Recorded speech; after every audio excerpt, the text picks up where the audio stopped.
गुर्बत, बेरोज़गारी, जहालत, दहशतगर्दी, ये सब वो अल्फाज हैं जो हमने बड़े होते हुए पाकिस्तान के बारे में लोगों को कहते हुए सुने हैं। और सिर्फ सुना नहीं है, ये सब हमने एक्सपीरियंस भी किया है। बेरोजगारी में बेपनाह इजाफा हो रहा है। किसी को कुछ नहीं पता कि मुल्की मईशत का क्या होने वाला है। महंगाई के एतबार से पाकिस्तान दुनिया के 33 ममालिक में से चौथे नंबर पर आ गया है। तो मुसाफिर बस के करीब खौफनाक धमाका हुआ है। Moving on, at least 6 people were killed. Now in Pakistan, at least 59 people have died and more than 150 have been injured. मुझे बहुत अच्छे से याद है बचपन में कि अक्सर हमारे स्कूल, कॉलेजेस और यूनिवर्सिटीज़ बंद हो जाते थे, कभी किसी सिक्योरिटी थ्रेट की वजह से और कभी किसी पार्टी के वायलेंट प्रोटेस्ट की वजह से। और बॉम्ब ब्लास्ट भी बहुत ज़्यादा कॉमन हुआ करते थे। कुछ भी सेफ नहीं था, ना मसाजिद, ना चर्चेस, ना बाज़ार और ना जलसे जुलूस। हमेशा ड्राइंग रूम में अपने बड़ों को पाकिस्तान के इकनॉमिकली बुरे हालातों के बारे में ही जिक्र करते हुए सुना। ये वो सारी चीज़ें हैं जो कि मेरे और आपके लिए बहुत ज़्यादा कॉमन जानेंगी। बट मसले की बात ये है, अफसोस की बात ये है कि ये सारे इशू 70 साल पहले भी थे और 70 साल गुजर जाने के बाद आज भी हमारे वही मसले। फ़र्क सिर्फ इतना है कि अब हम इतने इम्यून हो चुके हैं कि हमें ये सारे मसाइल और नहीं हैं। अब ऐसी बात नहीं है कि मुल्क में बेहतरी नहीं है। पाकिस्तान ने इकनॉमिकली और सोशली प्रोग्रेस की है, बट वो प्रोग्रेस लिमिटेड रही है मुल्क के 3 प्रोविंसेस में, केपी, पंजाब और सिंध। बलूचिस्तान में वो प्रोग्रेस रिफ्लेक्ट नहीं हुई over the past 7 decades. Balochistan आज भी एक मार्जिनलाइज्ड रीजन नज़र आता है, इकनॉमिकली बहुत ज़्यादा वीक और बहुत ज़्यादा वल्नरेबल। अब ऐसा नहीं है कि ये सारी चीज़ें मैं खुद क्लेम कर रहा हूँ, फैक्ट्स और फिगर्स यही चीज़ें रिफ्लेक्ट करते हैं। और इस वीडियो का पर्पस भी यही है कि हम समझें कि क्या वो रीज़न्स हैं जिनकी वजह से जो प्रोग्रेस पूरे पाकिस्तान में नज़र आती है वो बलूचिस्तान में रिफ्लेक्ट नहीं करती। अगर बलूचिस्तान के एरिया की बात की जाए तो ये 3,47,190 स्क्वायर किलोमीटर्स पे फैला हुआ एक बहुत बड़ा पीस ऑफ लैंड है। ये पाकिस्तान का सबसे बड़ा प्रोविंस है which accounts for 44% of the countries total land. 2023 census के मुताबिक टोटल पॉपुलेशन का 6.2% लोग इस प्रोविंस में रहते हैं, जो कि in comparison to other provinces बहुत ज़्यादा कम है। To analyse Balochistan socially and economically, I think we need to look at a few economic and social indicators. Income per capita का मतलब होता है एक इंसान एक रीजन में ऑन एवरेज कितने पैसे कमा लेता है। अब ये एक इंडिविजुअल की एबिलिटी पर भी डिपेंड करता है कि वो कितने पैसे कमा सकता है, बट मेजरली ये गवर्नमेंट की पॉलिसीज पर डिपेंड करता है। अगर गवर्नमेंट अच्छी इकोनॉमिक पॉलिसीज इंप्लीमेंट करती है तो ज़्यादा से ज़्यादा मल्टीनेशनल्स आपके मुल्क या आपके रीजन में आके काम करती हैं, ज़्यादा से ज़्यादा बिजनेस सेटअप होते हैं और ज़्यादा से ज़्यादा लोगों को रोज़गार मिलता है। पाकिस्तान इकोनॉमिक सर्वे 2023 के मुताबिक पूरे मुल्क की ऑन एवरेज इनकम थी $1680। वहीं बलूचिस्तान की इनकम 34% कम थी ऑन एवरेज मुल्क की इनकम से। अजीब बात तो ये है कि मुल्क के कुछ ऐसे प्रोविंसेस भी थे जिनकी पर कैपिटा इनकम पूरे मुल्क की एवरेज इनकम से भी ज़्यादा थी, जैसे कि पंजाब और Sindh. Punjab reported a per capita income of $1713 and Sindh emerged as a standout performer with a per capita income of $1748. Now again, यहाँ एक प्रोविंस है जिसकी इनकम सिग्निफिकेंटली कम है पूरे मुल्क की एवरेज से, वहीं पर कुछ और प्रोविंसेस हैं जिनकी इनकम पूरे मुल्क की एवरेज इनकम से सिग्निफिकेंटली ज़्यादा है। क्योंकि सोशल इंडिकेटर्स इकोनॉमिक सिचुएशन को समझने में हेल्प करते हैं, तो लेट्स लुक एट देम। सबसे पहले बात करेंगे एजुकेशन की। गैलेप पाकिस्तान की 2023 की रिसर्च के मुताबिक बलूचिस्तान का लिटरेसी रेट है 42% और ये लास्ट ईयर से 1.6% कम हुआ है। वहीं पंजाब का लिटरेसी रेट है 66.3%, सिंध का 57.5% और केपी का 51.1%।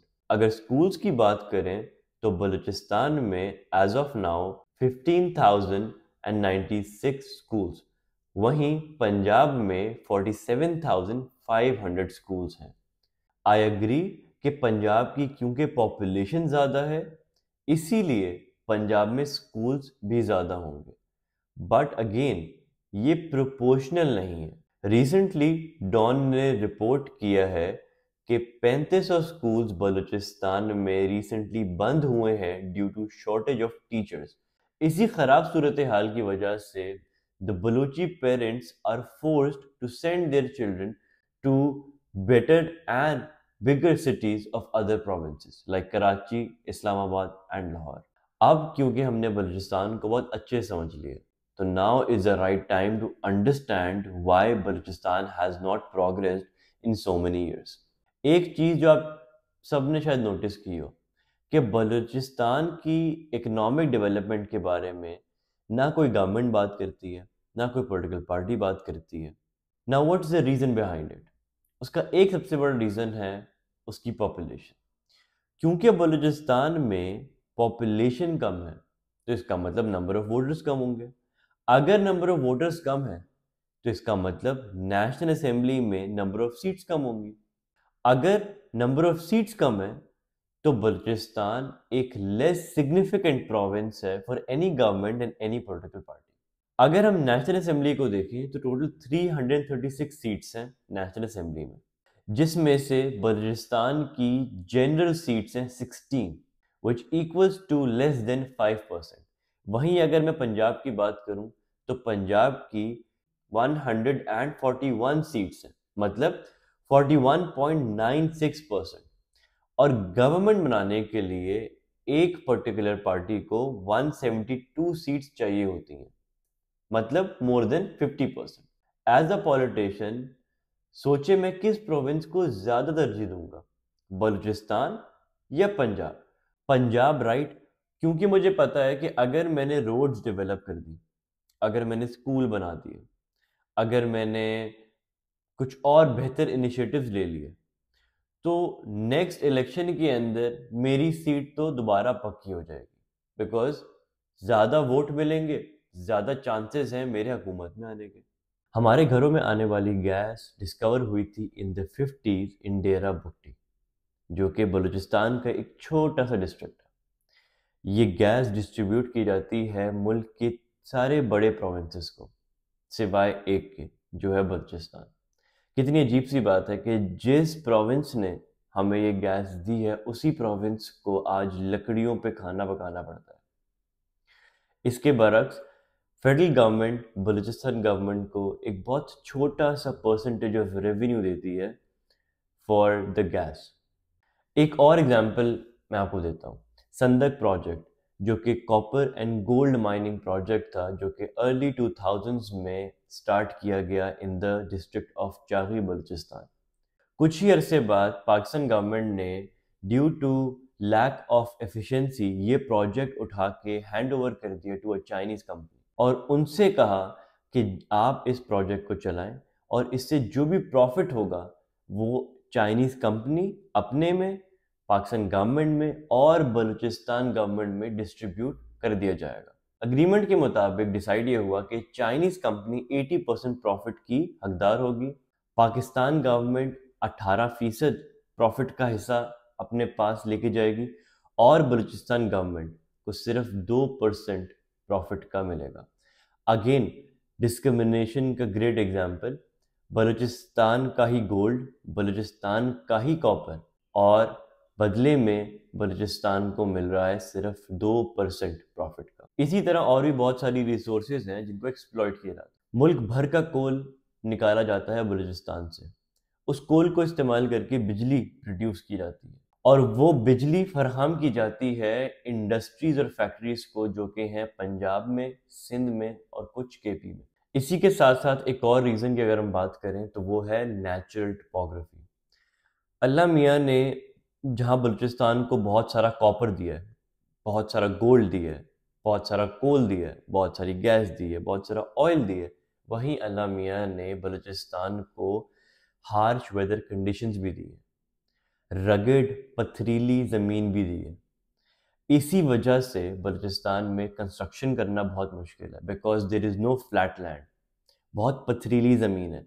अब इंफ्रास्ट्रक्चर में आता है road, airports, railway systems, highways, ये सब कंस्ट्रक्ट करना बहुत ज़्यादा मुश्किल हो जाता है। अगर इंफ्रास्ट्रक्चर अच्छा नहीं होगा तो फिर मल्टीनेशनल कंपनीज के लिए, बिजनेसेस के लिए एक जगह से दूसरी जगह पे अपना सामान, अपने लोग, अपनी इन्वेस्टमेंट को लेके जाना बहुत ज़्यादा मुश्किल हो जाएगा।